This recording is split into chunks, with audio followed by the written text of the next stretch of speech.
নমস্কাৰ, মই ঋতিক আৰু এয়া চাৰিওফালে বাহনি দেখি নেভাবিব আপোনালোকে মই কাৰোবাক কিবা কৰিব আহিছোঁ বুলি, কাৰণ জানে বাকীডোখৰ। আৰু এটা কথা কওঁ, যেতিয়া মানে ৰেষ্টুৰেণ্টত যেতিয়া গেছ প্লাণ্টত যেতিয়া গেছ নোহোৱা হয়, বাকী টাউনৰ কথা নকওঁ, আমাৰ গাঁৱলীয়া পৰিৱেশ কি হয় চাওক। এয়া কণ্টিদাই আমি এয়া বাঁহ হৈ বিচাৰিবলৈ আহিছোঁ, হয় নহয় কণ্টাই? কিবা এটা কয় দে, গেছ নহ'লে কি হয় আমাৰ ইয়াত? গেছ নহ'লে আমাৰ বাহনিত হাৰাশাস্তি খাবলগীয়া হয়।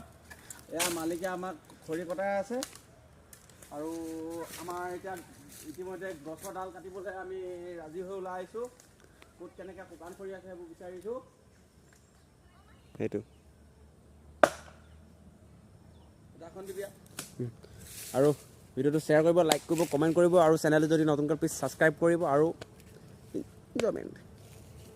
নমস্কাৰ, মই ঋতিক আৰু এয়া চাৰিওফালে বাহনি দেখি নেভাবিব আপোনালোকে মই কাৰোবাক